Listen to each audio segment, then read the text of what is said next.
Assalamualaikum warahmatullahi wabarakatuh. Nama saya Furkan. Saya ingin merangkum penjelasan tentang riset dan penanganan sampah laut di Indonesia. Seperti yang sudah dijelaskan oleh Ibu Kepala Lokal bahwa Indonesia menghadapi masalah yang cukup besar dalam terkait penanganan sampah, terutama sampah yang mengalir ke laut yang dapat merusak lingkungan di area sekitarnya. Dan laut ini adalah salah satu global ketiga internasional yang menjadi sumber kekayaan bagi semua negara. Karena laut adalah sumber biodiversity yang memenuhi kebutuhan masyarakat dunia. Dan menurut catatan Bank Dunia, kita dapat melihat bahwa Indonesia termasuk penyumbang sampah kedua terbanyak di dunia yang produksi sampah ke laut sekitar 3,22 ton. Dan yang terbesar produksi sampah tersebut yaitu oleh negara China. Sampah laut berasal dari daratan, badan air dan pesisir yang mengalir ke laut, atau sampah yang berasal dari kegiatan laut itu sendiri yang dilalui oleh kapal selam atau kapal-kapal yang berjalan di laut. Dan sampah plastik, sampah yang mengandung senyawa polimer. Seperti yang telah dijelaskan oleh 3 paparan yang dijelaskan yang berjudul Problematika Sampah Plastik dan Kebijakan Pengelolaan. Judul yang kedua yaitu Pemantauan Pencemaran Sampah Laut, dan yang ketiga Metode Riset Sampah Laut. Yang saya simpulkan yaitu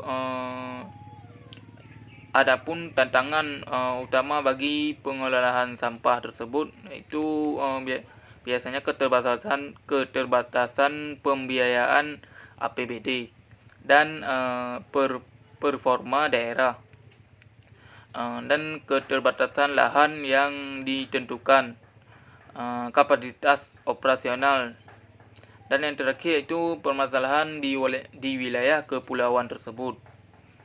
Sebagaimana sumber yang menjadi pencemaran di laut yaitu dilalui oleh limbah listrik, limbah industri, dan limbah transportasi, buangan minyak oli bekas, dan limbah rumah tangga atau tumpahan minyak, yang tumpahan ini berasal dari kapal tersebut, dan meningkatnya kekeruhan sedimentasi, pembuangan sludge oil, meningkatnya nutrien.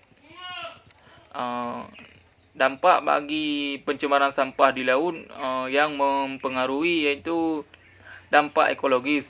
Dampak ekologis ini adalah dampak yang merusakkan habitat yang hidup di laut, semisalnya ikan atau terumbu karang dapat merusak habitat tersebut.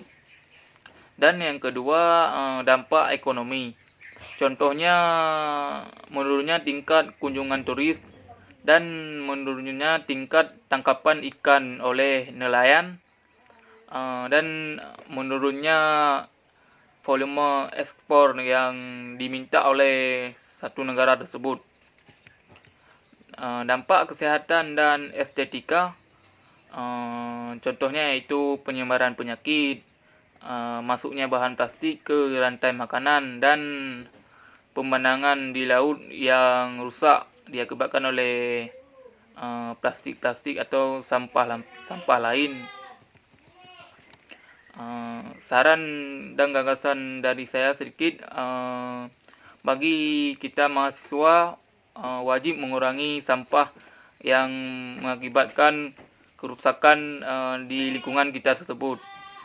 Misalnya sampah plastik yang kita buangkan ke laut itu dapat mengakibatkan rantai makanan bagi habitat yang hidup di laut.